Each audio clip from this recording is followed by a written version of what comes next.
Let's go! It's the LA Football Podcast. Touchdown Ram! Recovered by the Chargers. Touchdown UCLA! With USC great and NFL stud, Frostee Rucker. The Trojans back in front! And LAFB founder Ryan Dyrud on the Believe Podcast Network and LAFBnetwork.com. This is your destination for Los Angeles football.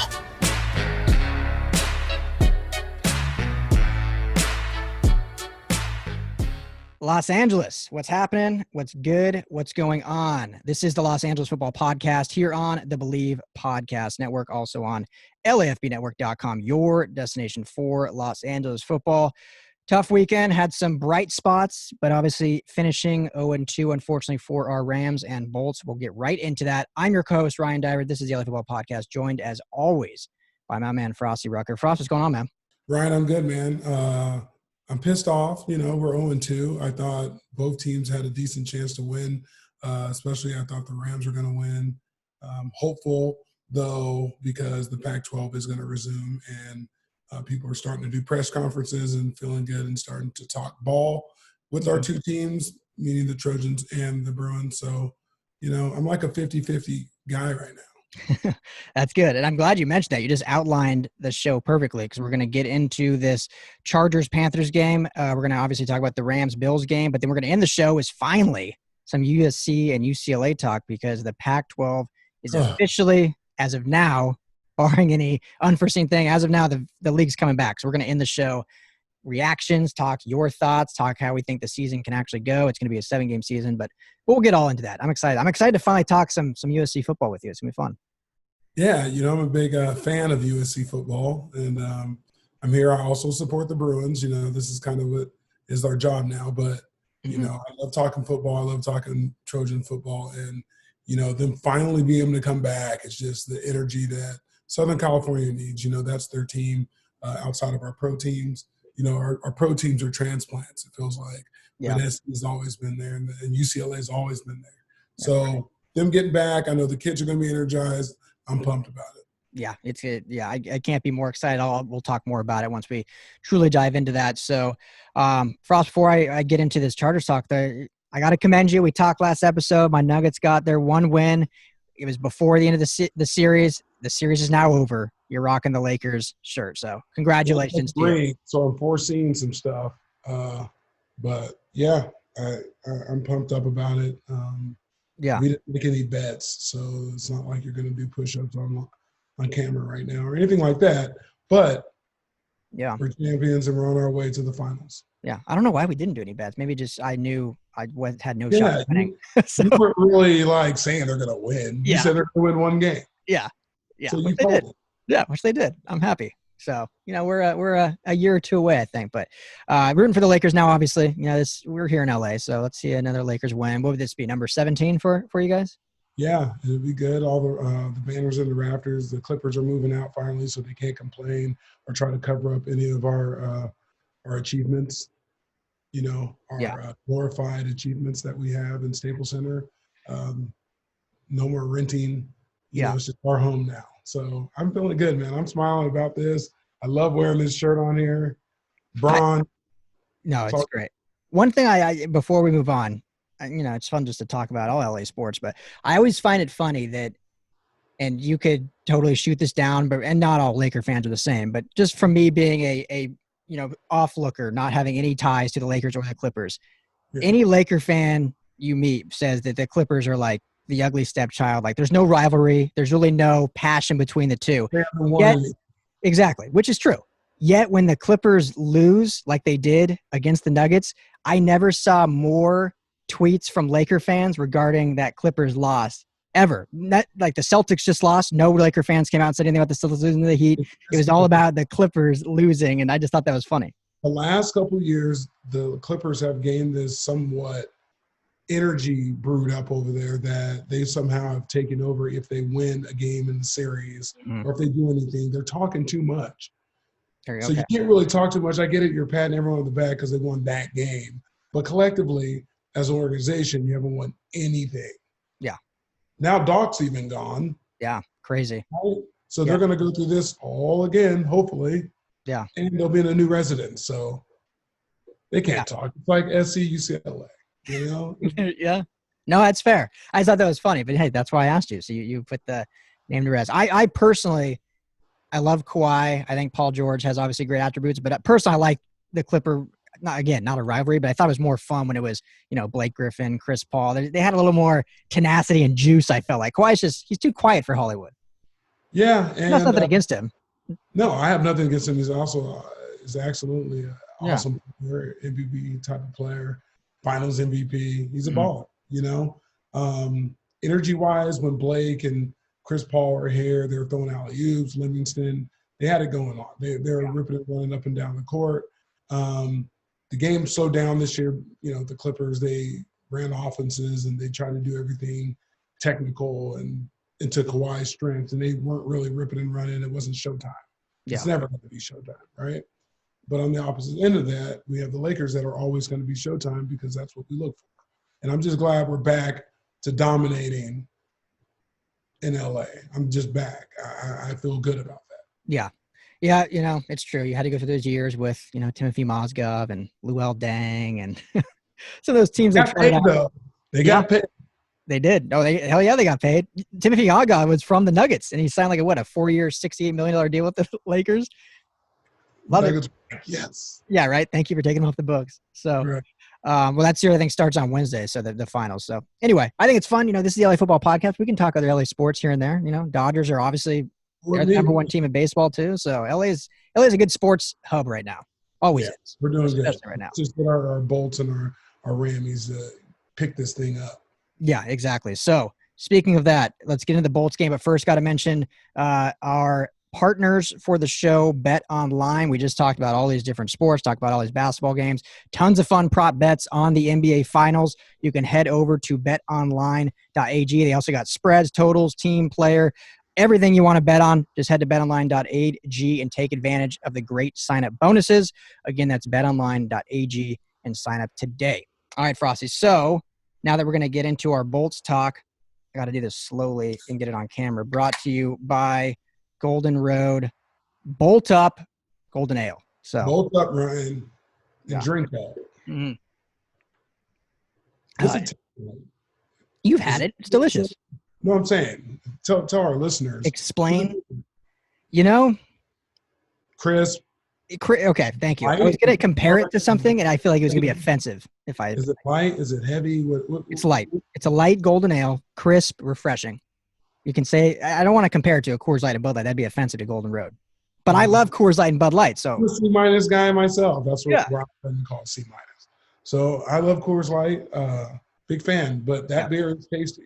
Yeah. So I don't want to say it's like a Coors Light, but I just mean it has remnants, just that crisp, easy to drink, refreshing, perfect for those game day refreshments. So this segment of the Chargers Panthers recap is brought to you by Bolt Up Golden Ale from Golden Road. All right, Frosty. So, the Chargers showed some good things, showed some bad things, obviously came up short in the game, had an opportunity at the very end, but fell short 21-16. So I thought this week, though, we'd break it down a little differently. Everyone does recaps of games and talks for 30 minutes about what they like, what they didn't like. But we'll just be a little more concise. So I thought each of us would talk about one positive takeaway and one negative takeaway. So essentially 4 things total, but we'll each do one. So I'll let you lead it off. You can go positive, negative, however you want to start it, but ball's in your court.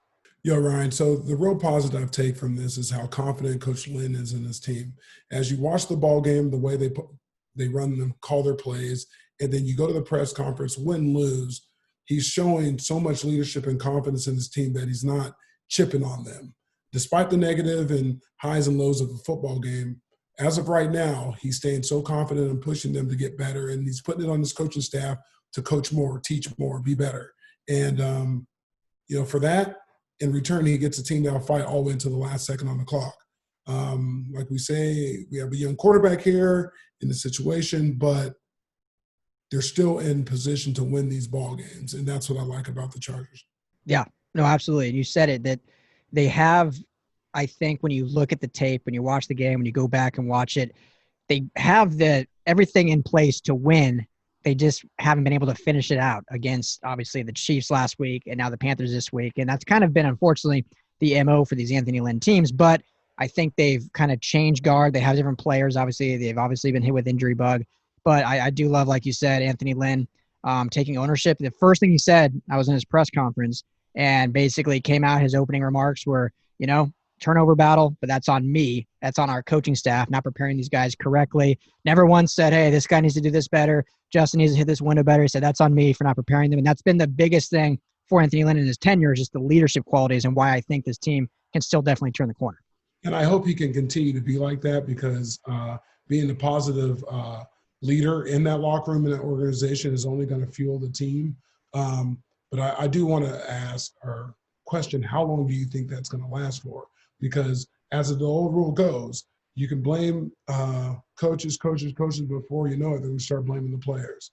Yeah. Someone is, right? So I hope that it can stay positive and they can get more wins under their belt, and this young rookie quarterback can keep throwing the ball down the field and scoring some points, and letting Coach Lynn have 2 or 3 more seasons to get this right. Yeah. Because it's not an easy fix. No. An organization that hasn't over a whole lot of time won anything, competed for really a lot of things. They've been good here and there in Phillips' tenure, but not consistently playoff teams every year. So it's going to take a little while for him to get new players and get some healthy ones back. Yeah. Well, and a lot of fans I've seen, especially after this loss, are saying, okay, I think unless Lynn turns it around quickly, this is his final year coaching. But I would say, and maybe this is just me being a glass half full guy, but you have to look at, if with what the Chargers did this offseason, essentially starting kind of over, obviously letting Phillip go, the face of the franchise, getting a new quarterback, new running back room, fully revamping the defense, changing stuff on the offense, basically starting over.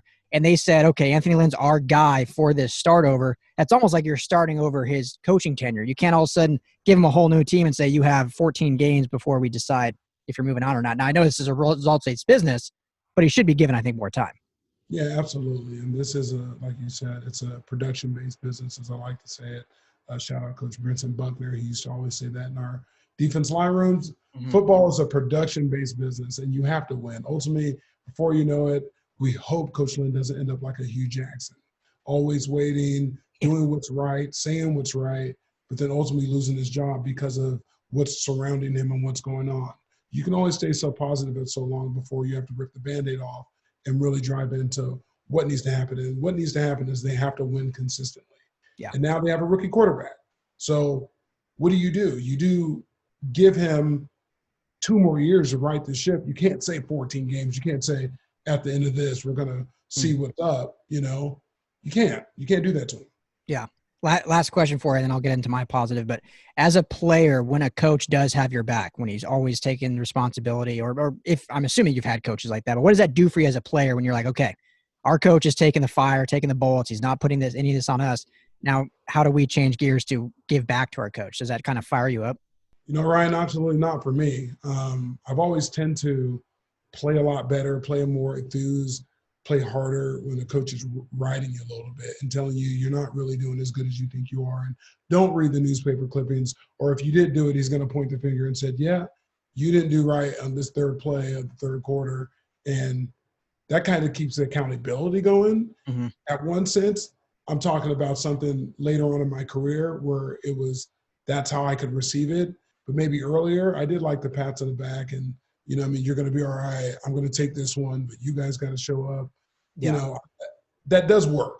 But for me, later in my career, what I formed to gel my best football player, Frostee, I liked the coach that was going to ride you and push you and blame you.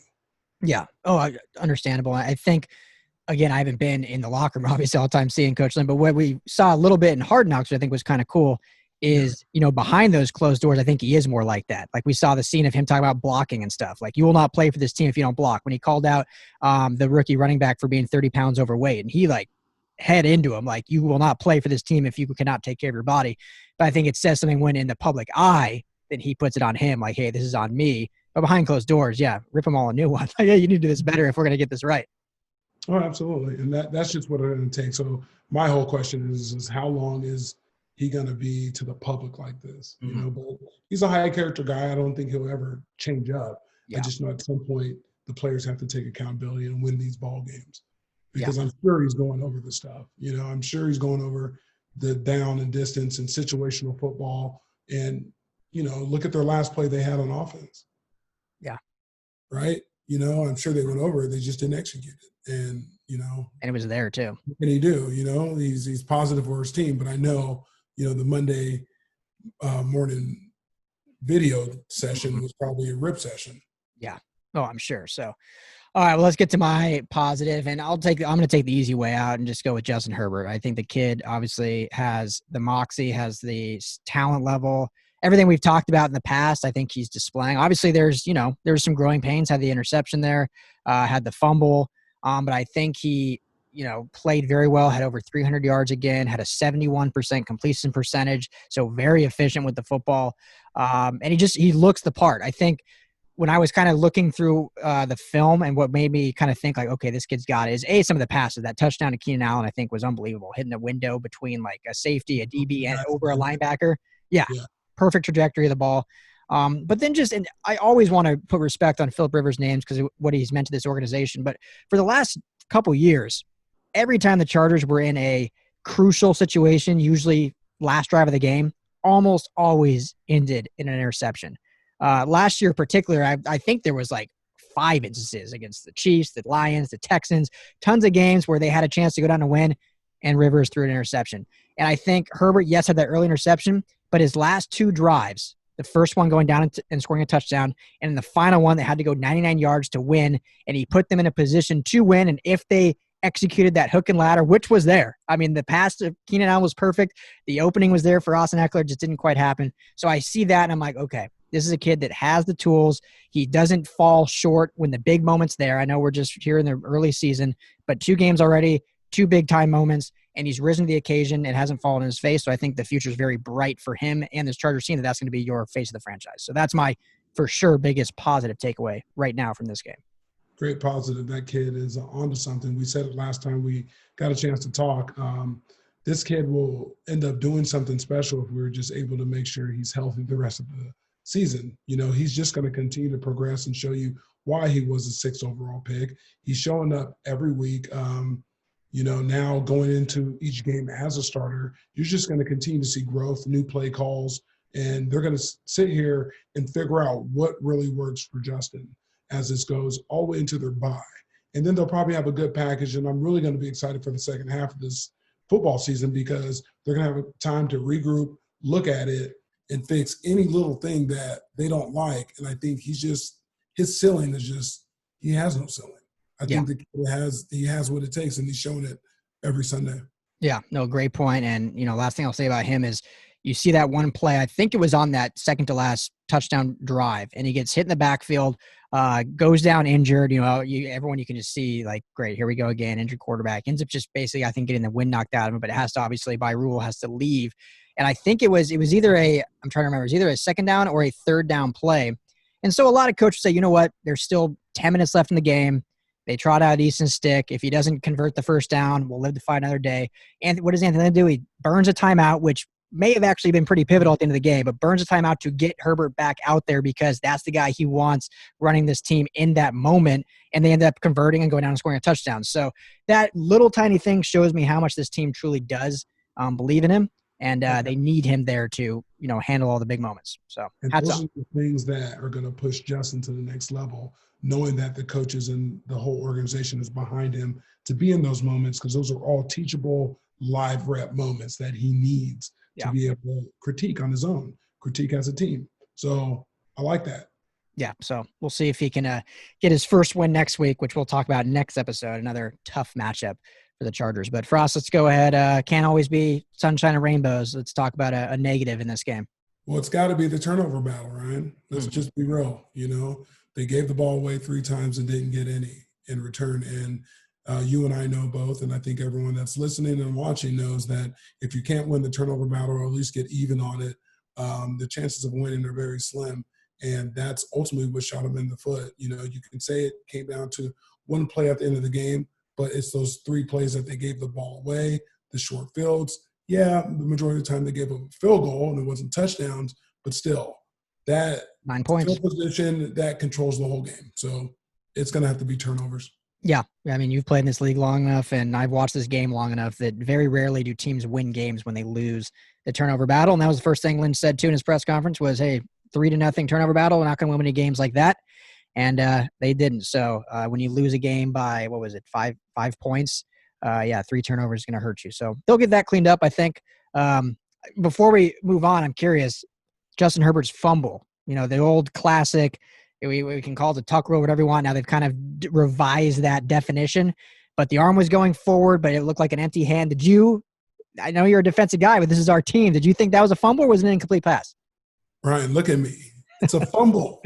Okay.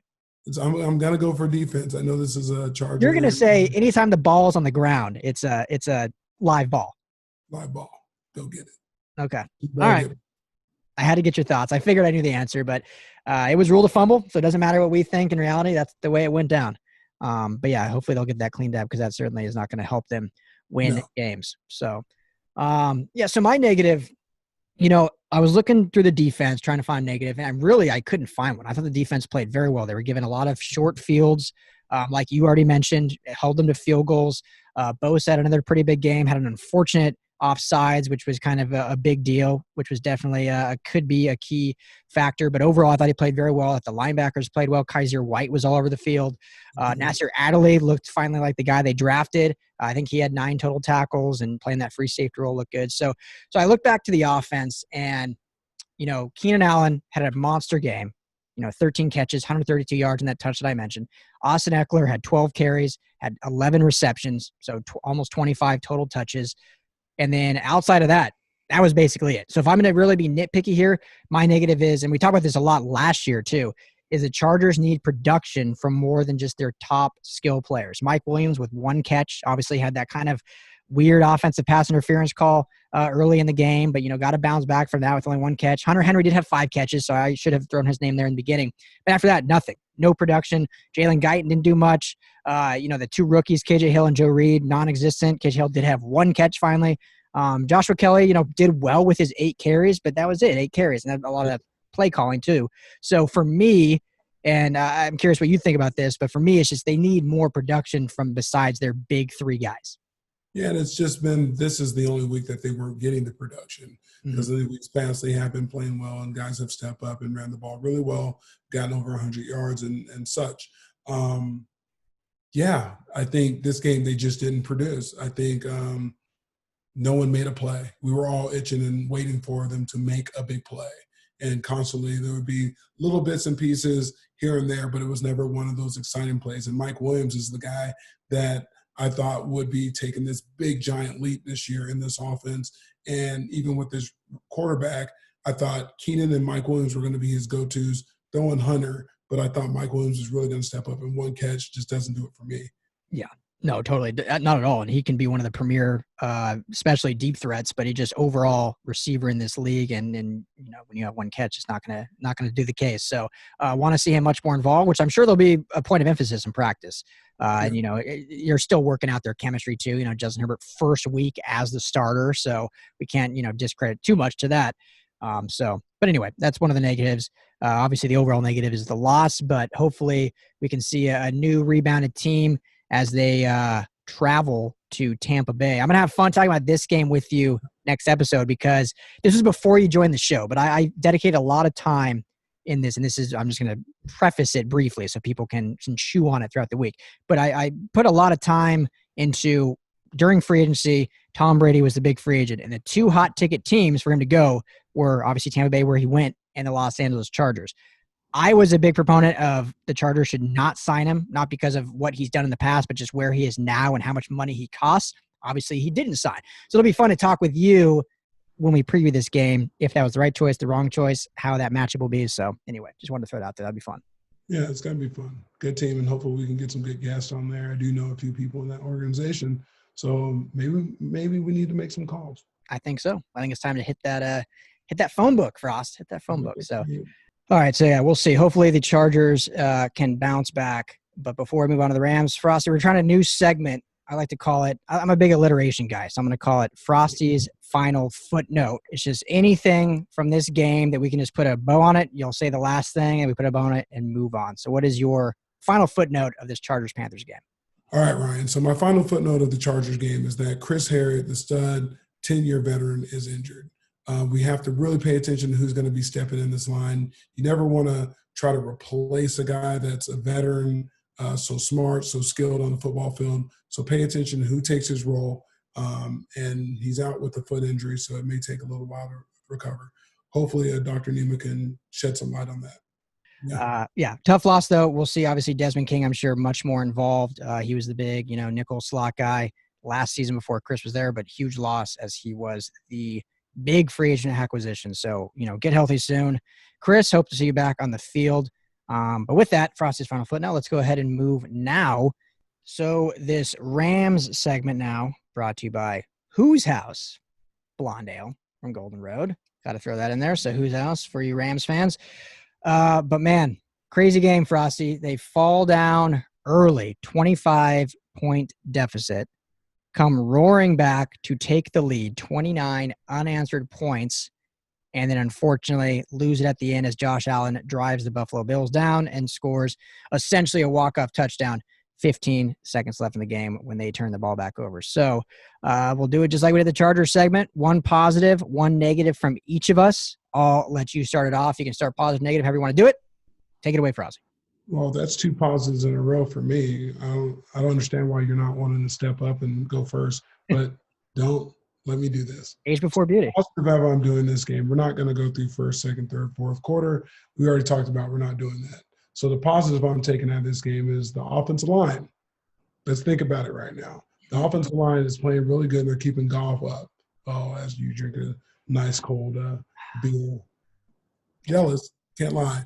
But what stands out to me is this blindside protection. My old friend, old teammate Andrew Whitworth is really balling right now. He's grading at 97% in pass block win rate, and he's sixth among all offensive linemen or offensive tackles in the league.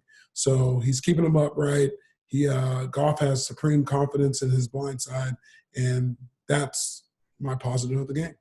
Unbelievable. That guy's the ageless wonder. He's, 8 years old, playing some of the best football in his career. And this is against three of the premier pass rushing defenses in the league, in the Cowboys, the Eagles, and the Bills. So he's not going against, I don't want to throw any teams on the bus, but not going through against any slouches, doing it against some of the best the league has to offer. And he's doing it at at his age in his career. So super impressive from Whitworth. And it's a huge reason why this offense is ticking the way it is. So definitely a positive. Yeah, he's a savvy vet. So hats off to Big Whit for being the positive of the week. Yeah, and you have to think, him with his veteran leadership is part of the reason why this offensive line has, turned the corner a little bit. We saw, David Edwards came in for an injured Joe Noteboom, and David Edwards has played great. It kind of makes you wonder why he didn't start from the get-go, but bygones are bygones. They won those games regardless. He's in now, and he's playing very well. And I think part of the reason why this offensive line is playing much better, which goes into my positive, and that's Sean McVay's play calling. I think what killed the Rams last year, I was very critical, polite, but critical, was that McVay last year abandoned the run very, very quickly. Whether that was because of Todd Gurley's knee, whether there was other stuff going on behind closed doors, or whatever it may be, he would abandon the run. We saw, the team average 12 to 13 carries a game for a stretch there.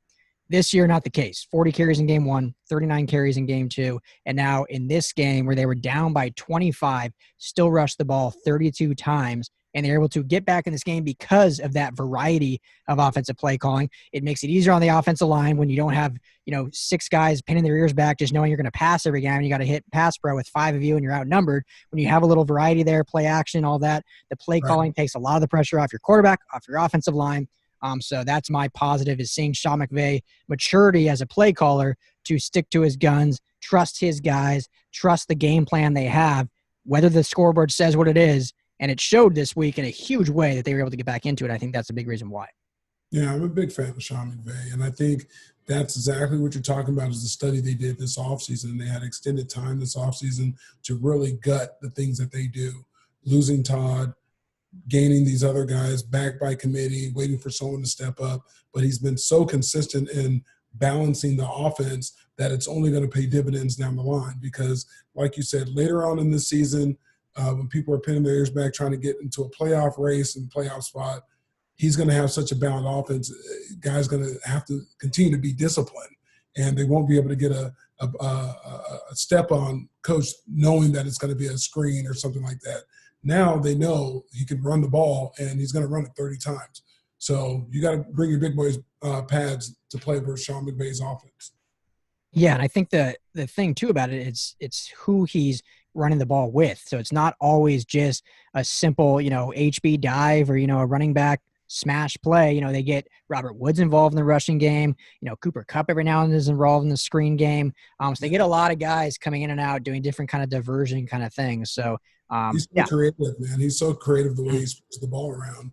And again, that's a defensive coordinator's nightmare because you can't run a lot of man defenses versus it because he's basically breaking it down to one-on-ones. If you run a blitz at it, you get hit. The running back or whoever has the ball is going to hit their head on the goalpost.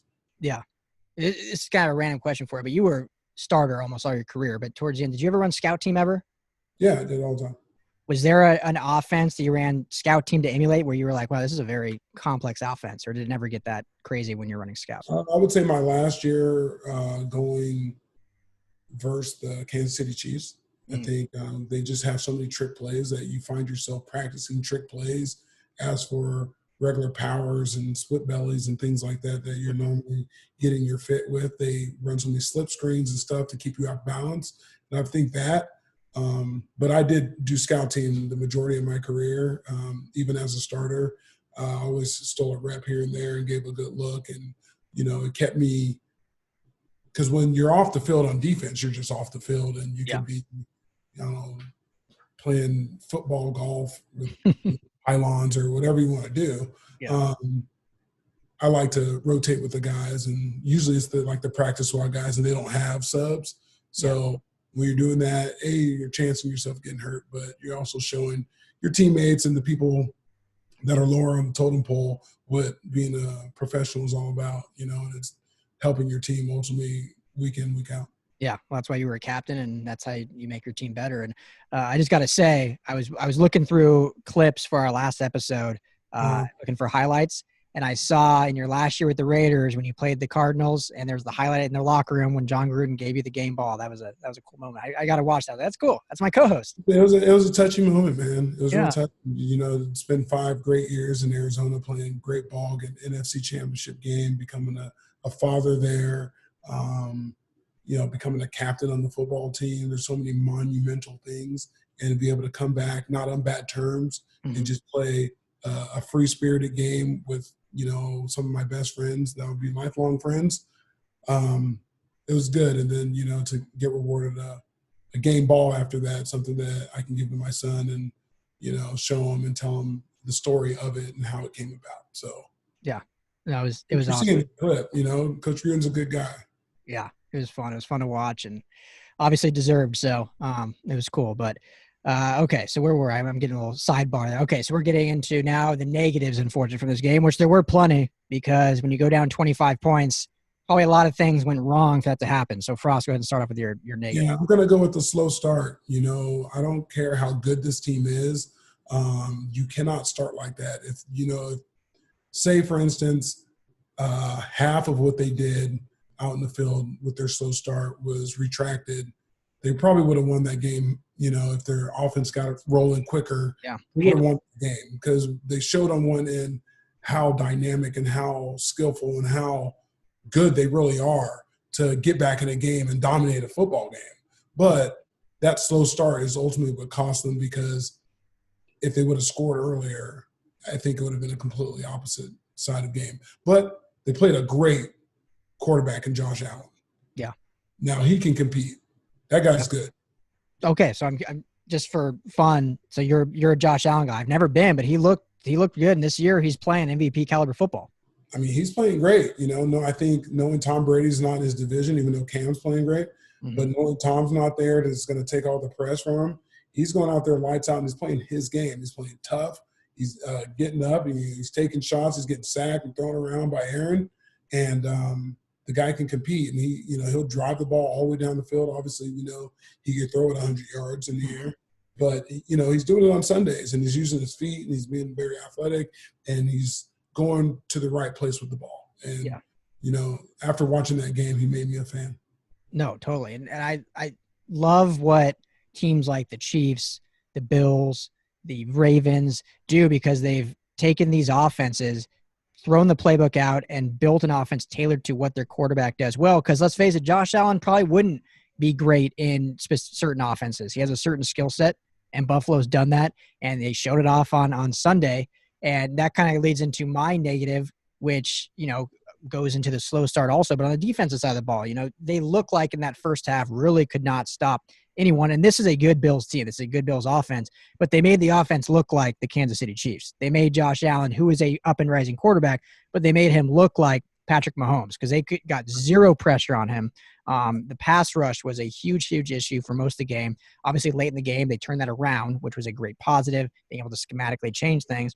But the guy he had all day back there, and I don't care who you are, if you're a starting quarterback in the NFL, you're going to complete passes if you have no one in your face. So for me, the defense's slow start, and, the offense didn't help them out at all, but the defense, letting them basically score every time they touch the ball till they get to 28-3, it's not good complementary football, both sides. So you don't want to play the blame game. But for this defense, that's also a thing. You want to see them. Now this is 3 weeks in a row where they haven't had the strongest first halves. We saw the last 2 weeks them rebound substantially in the second half, give up only 3 points in the week 1 and week 2. Now this week they came out of the halftime, gave up a touchdown right away, but then bounced back. But we need to start seeing them play the full 60 minutes on defense, clamp teams down. I think they'll have a really good opportunity to do that against a really struggling Giants team. But unfortunately, they did not do that against the Bills, and that's really why they're 2-1.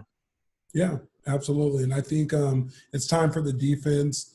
Obviously, we weren't saying this last week. Obviously, we were talking about, because they won the game, right? So all the pats on the backs, and it couldn't have been that bad because they won the game. But now we obviously have to talk about a loss.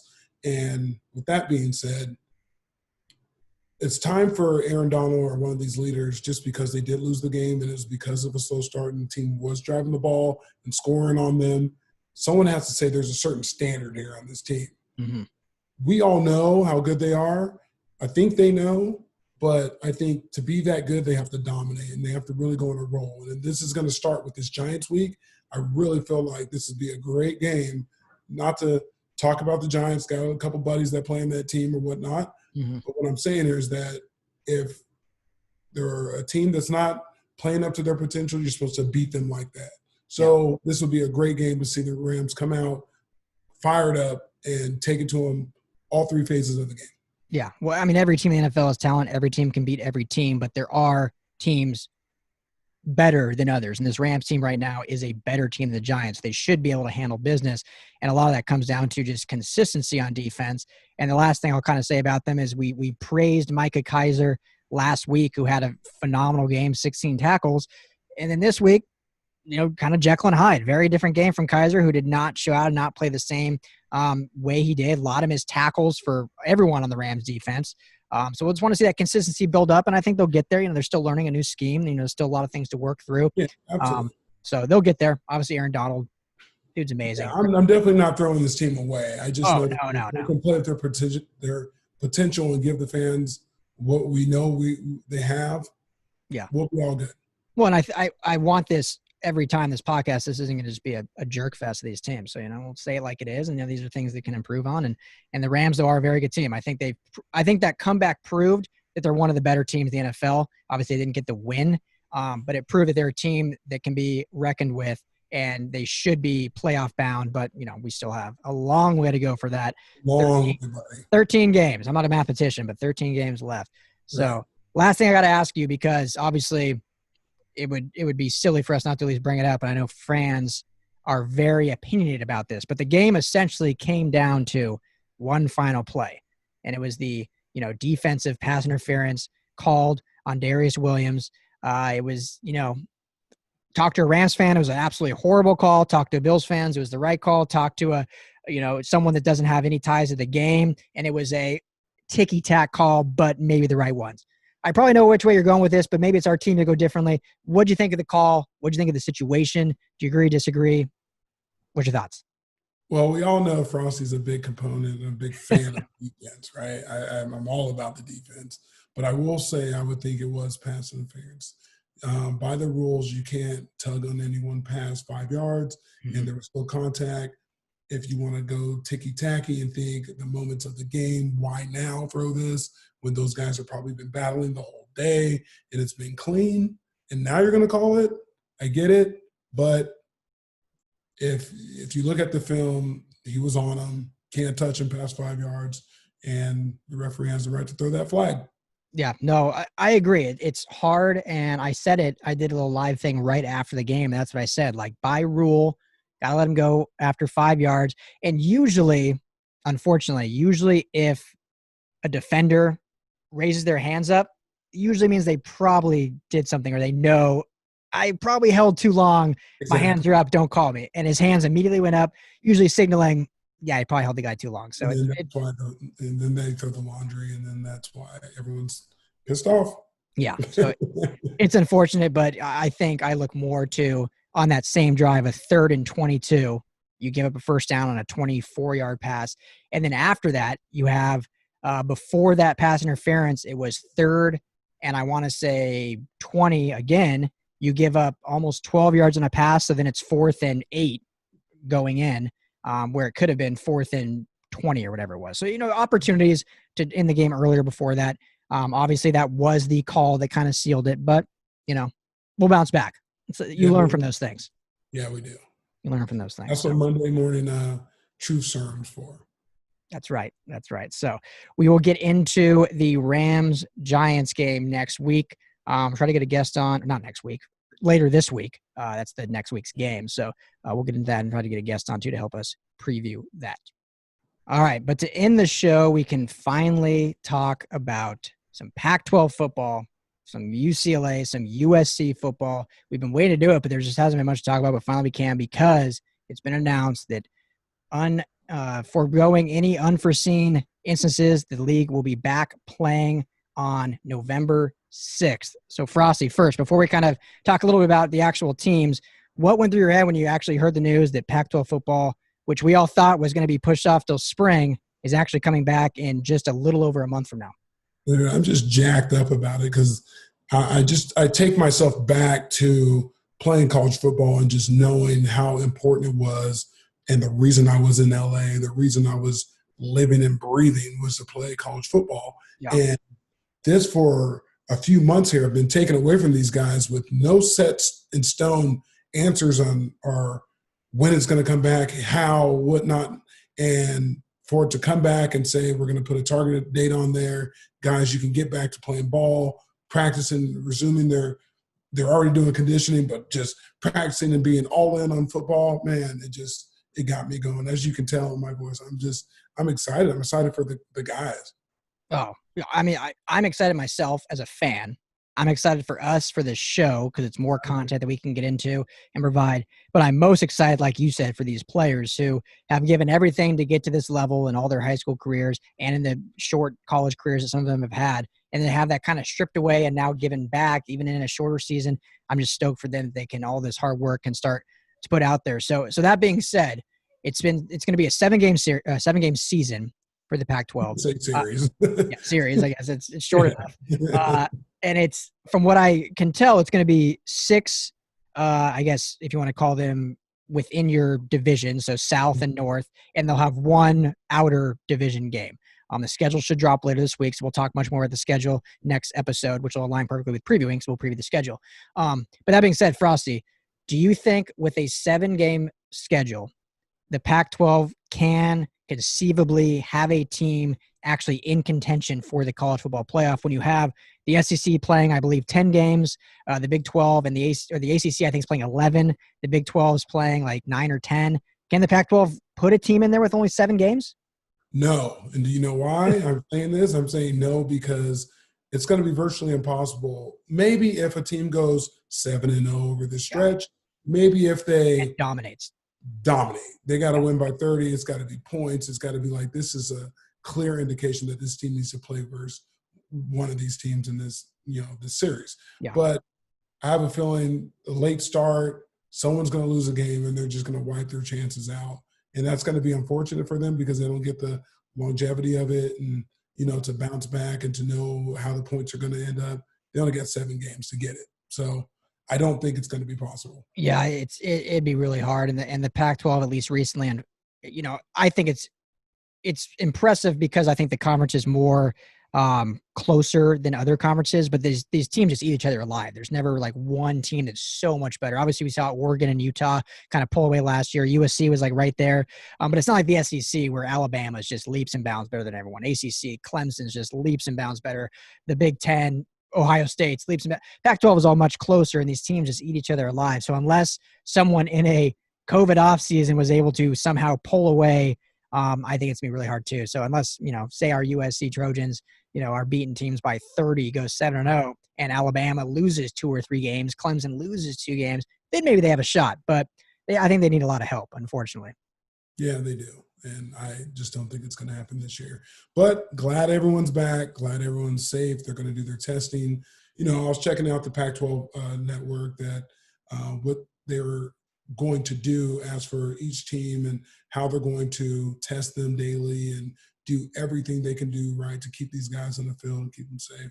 So I'm just as pumped. I'm pumped that we're going to have an opportunity to now dive deeper into what we do and get these interviews with UCLA and USC and become a partnership with them and be a trusted source. So I'm glad I might get a media badge. I might not be able to go to the stadium, but I can get one. There you go. You can at least wear it here on the show. So yeah, I'm already working on some UCLA guys coming on here, and obviously you have unbelievable resources at the USC, so it's going to be a lot of fun covering these 2 schools, having a bunch of players and coaches on, and obviously we'll also give you all the coverage for Rams Chargers. So the season's officially starting, I think, for this show because we're going to have all 4 teams finally back. So Frost, I'm excited. It's going to be a lot of fun.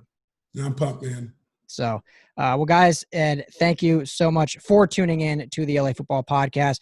Tough week for LA football, but there's a lot of bright stuff to look forward to. I know we talk about it. We've said it a few times. There's no real moral victories, but going 0-2, at least we can see some positives from this game. Hopefully you're able to take that away from what we talked about on the show. Frosty, where can everyone find you at? You can find me on Instagram at TheOrganicFrost, on Twitter at TheOrganicFrost. You can email me at frosteepodcast@yahoo.com. I need some more questions. We're going to be answering questions that we had this week. My email's been on fire, Ryan. Not all the questions are serious about football, but they're writing emails, and we're going to have a chance to, go on and share with everyone these questions and answer them. That's good. So continue to write us emails, and we'll get right back to you. And Ryan will be drinking his beer, and I'll be wishing he would give me some of the beer. Well, if you're ever home, I think you have beer, but we'll drink one together here soon. Right. Oh yeah. But yeah, we'll do a special Q&A show. We did receive some questions for this episode that we will answer later this week. So for those of you that submitted those, thank you. We'll get to those. Keep them coming, though. You can find me on Twitter at Ryan Dyrud, LAFB. Email me, podcast@lafbnetwork.com. Make sure to subscribe to the show wherever you listen to podcasts. We are everywhere you listen, video format on YouTube, Instagram, and Facebook. For Frostee, Rucker, I'm Ryan Dyrud. Thank you so much for tuning in. This is the LA Football Podcast. We'll talk to you all in a few days.